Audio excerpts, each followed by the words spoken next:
these little guys, these little devil guys are coming out of this tree. You remember in Sleepy Hollow where the headless horseman like comes in and out of the hell tree? It's kind of like that. It's kind of like a little hell tree. Although I wouldn't say they're necessarily devils like hell devils. Maybe they're just like little imps, little gremlin-y creatures that are like maybe they're also small fae. Like I have one fairy and she comes from a species of entirely female fairies. Maybe these are like entirely male and they're just little imps and they don't have wings and they're incredibly mischievous and they get into all sorts of crap. That's what they are. But maybe this is their first time coming out of the tree. Because, like, in my magical universe, world lore, whatever, the magic world and the human world are kind of exploding back into each other after being separated for many millennia.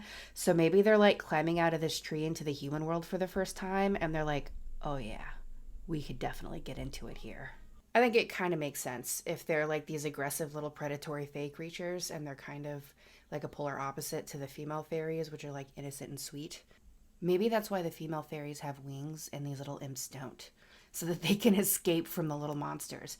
Maybe they're actually from like the same species or like a similar they like branched off from the same species and they ended up living separately because the little male imps were just these terrible little monsters and the females were kind of like these sweet innocent little floating butterfly babies and so they've just lived completely separately. Maybe our other fairy Juniper like maybe she's like let's take down these little monsters. Maybe she gets tired of human men after her exploits out in the world and she comes back and of course none of them know who she is because all the fairies that she did know have already been squashed or eaten by a bird or something.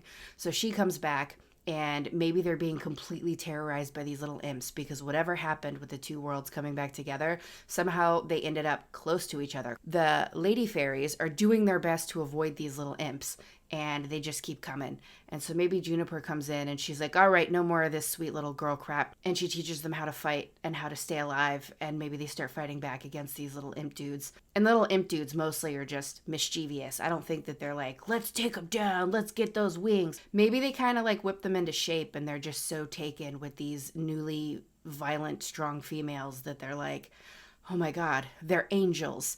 And they kind of are able to be kept in line because Juniper taught them how to keep them in line. It's like a battle of the sexes, but for real, sort of, because they're tiny fairy people.